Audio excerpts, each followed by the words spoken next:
today we are here to talk about how do we implement codeless automation in rapid development model and how we transform manual testers to automation engineers within a short period of time.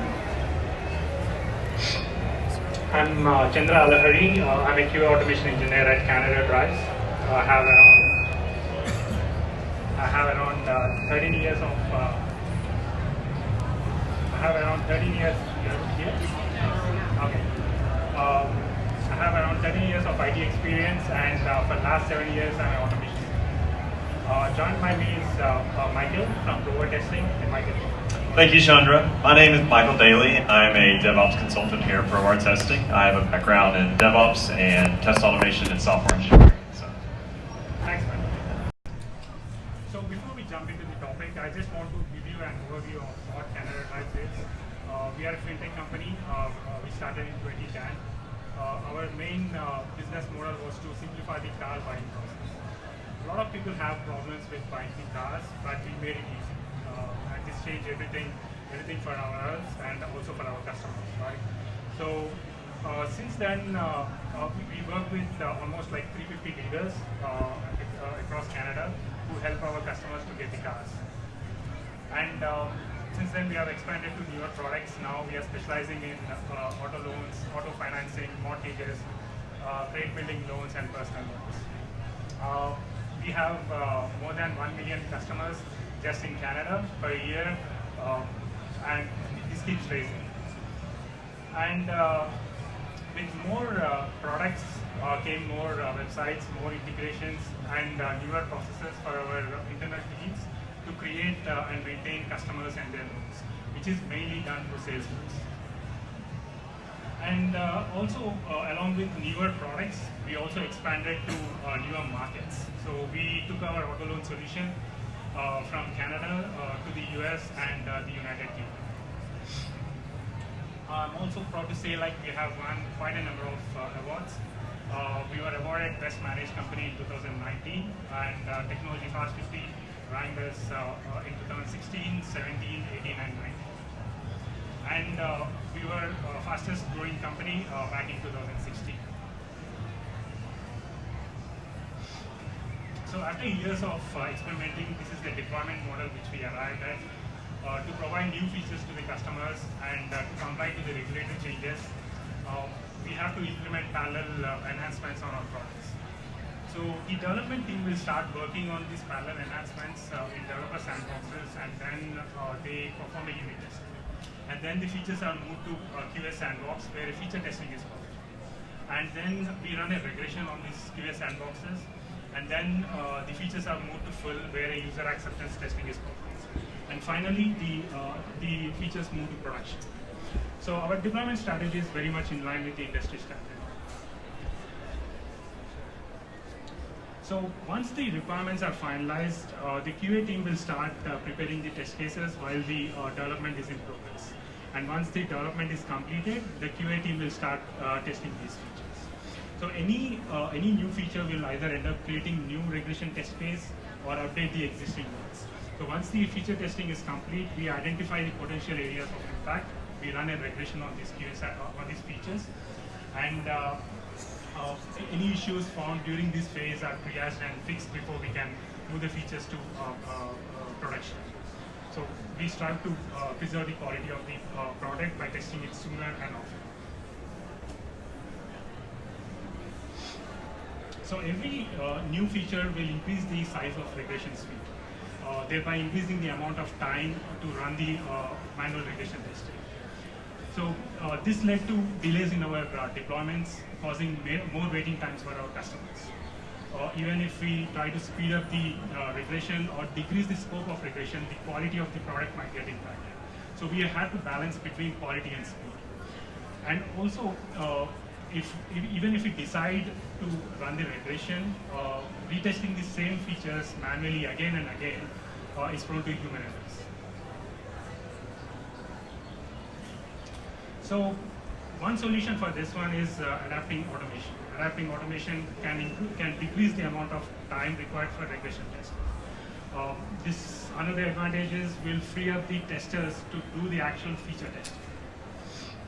So this gave us a huge advantage, and also we were so far for nightly automation jobs, because the regression tests are performed more sooner and often in the overall release cycle. We tried traditional automation tools which are available in the market. We prepared a prototype using one of these traditional automation tools. Most of our pain areas were addressed. However, we had few challenges. We were expecting manual testers to learn how to program.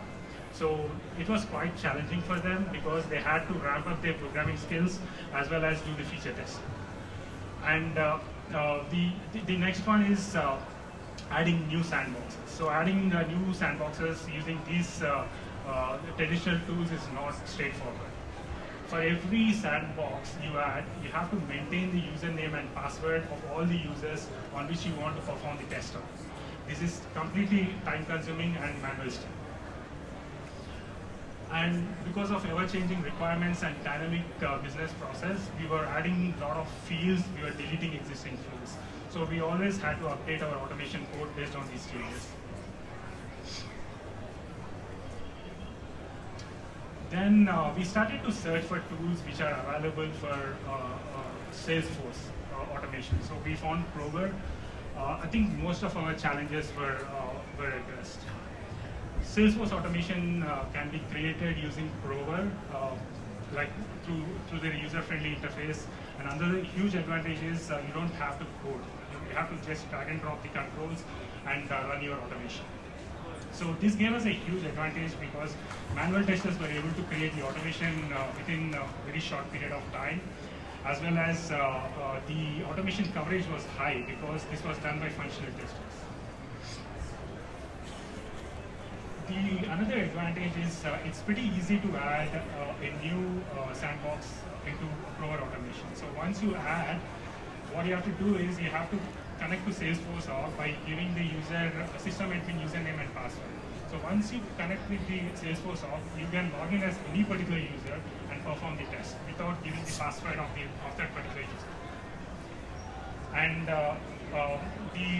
the usernames, the passwords, and security tokens, which are part of the automation files, can be encrypted using automation, the Provar tool. So that way, even if you push your code to GitHub or Bitbucket repositories, it's much secure.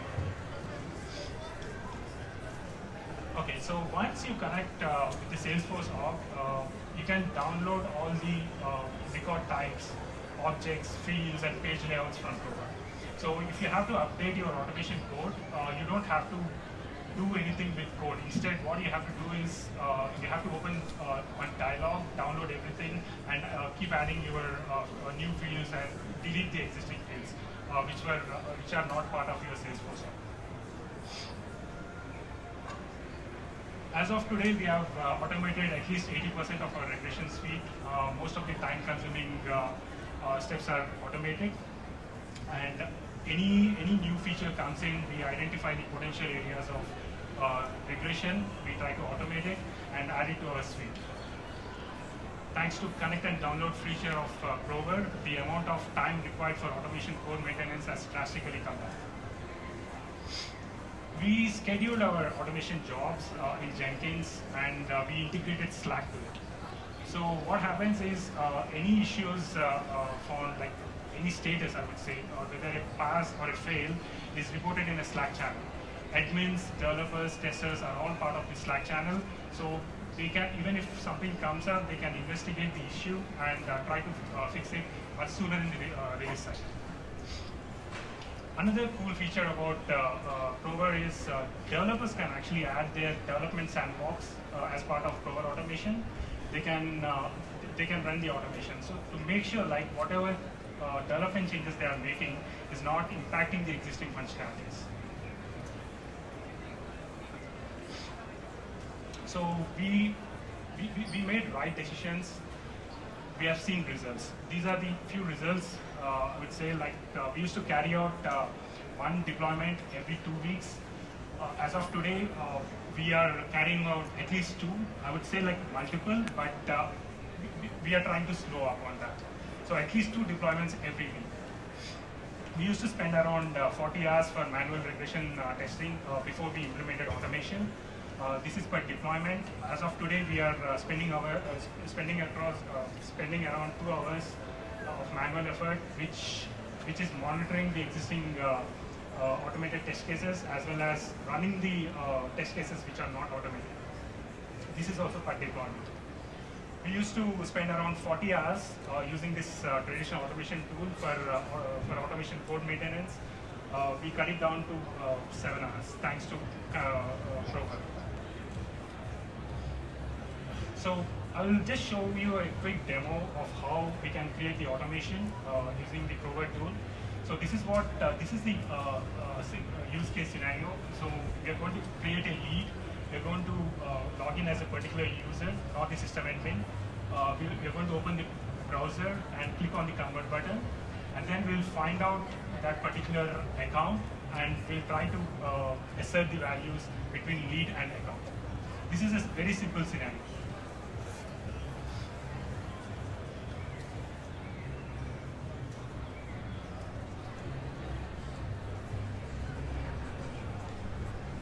This is a way to add the test case.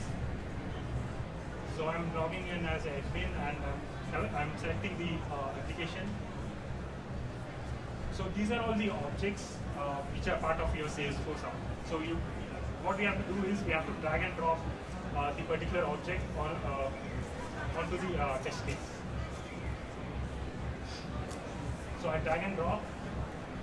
I select the fields on which I want to create the automation: first name, phone number, email, and all the required fields.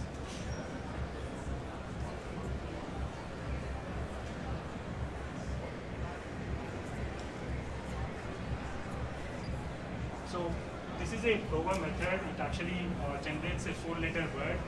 So I can give a unique ID each and every time I run an automation. Then I give the first name, I give the phone number, and I set up the email, and I set all the required fields.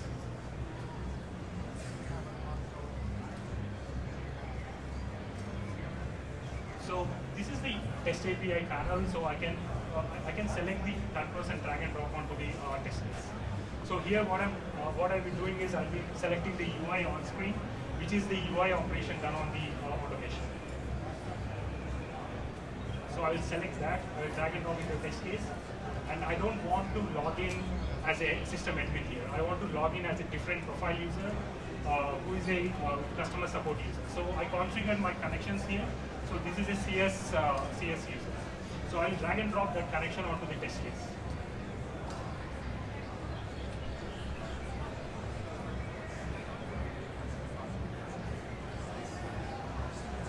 So I selected the CS admin. So I have two options: whether I can open the browser as an admin or a customer support. So I selected customer support. Then on which object I want to perform the operation, on the lead, what kind of action I want to view it, and then whatever is the output from step 2, I'm passing it here. So this opens the lead as a customer support user. And what action I want to perform after opening that?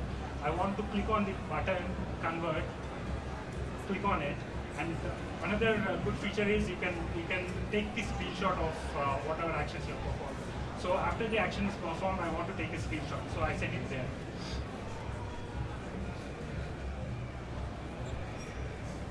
These are like wait times and everything. So next step is I again go to the Salesforce org. I select the lead and I run a SOQL query on that. So I select the first name and the email,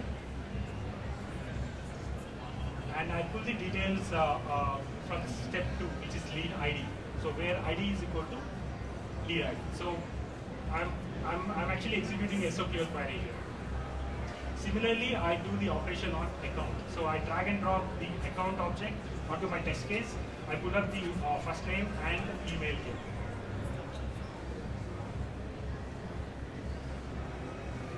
And here I'm pulling it out based on my phone number. so which I entered in the lead.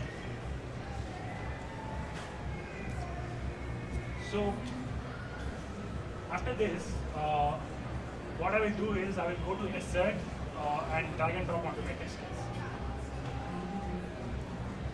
So the result is lead rows, and I try to pull the email from there, and I try to assert it to the account rows email. Similarly, I will do it for the first name. So lead first name is equal to account first name. So I save it, I run my automation test case here.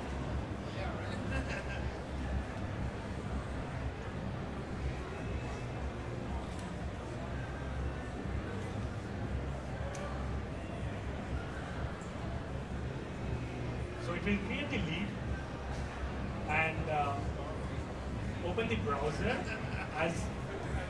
browser as a customer support user, not as a system admin, because that's how I configured in the automation test case. So this is a customer support user. So it will open the lead object and then click on the convert button. Also, we configured a screenshot after the execution is done. We configured that so that it actually captures the screenshot.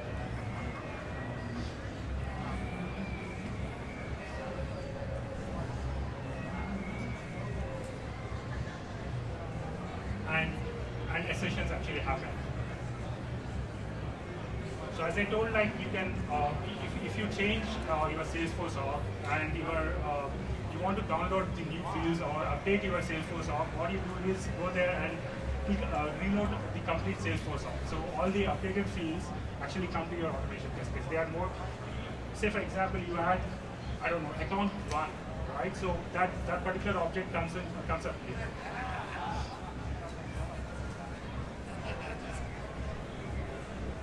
And we schedule all these jobs in Jenkins, and this is how we report it on Slack. So more about Provar from Michael.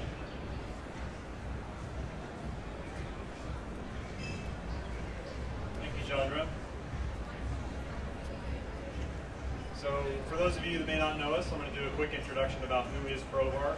So Provar was founded about 5 years ago out of a platinum Salesforce consultancy based out of London in the UK. We also have offices here in the United States and India and New Zealand as well. And a lot of our members here touted deep expertise in manual QA and test automation, and also Salesforce specific testing. In addition to that, we were recently awarded ISO 27001 certification. And so moving on to now kind of what the product is. So Provar is an end-to-end test automation suite. So not just Salesforce testing, but we want to be able to test those end-to-end business flows that you may have. So things that exist outside of Salesforce, such as APIs and database testing.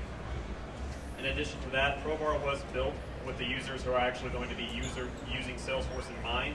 So Salesforce admins and for manual QA resources who may not have a coding or development background. We want to target those users because within Provar, you're building out your test cases within the UI rather than having to go behind a actual development environment and write these test cases in code. And so there are a number of testing challenges associated with Salesforce. So Salesforce is a very dynamic and customizable platform, and this is one of the reasons why we love the platform. However, along with this, there comes a lot of challenges that we have to tackle if we want to do test automation for all of our different regression tests that we may have that we're doing manually today. So some of those three main points are reliability, complexity, and reusability. So in terms of reliability, for those of you that may not know, there's a product called Selenium where they usually use something called the field locator. These kinds of things are brittle. They tend to break release after release. And if any changes to the DOM are made, then these kinds of changes will break your test cases that you currently have.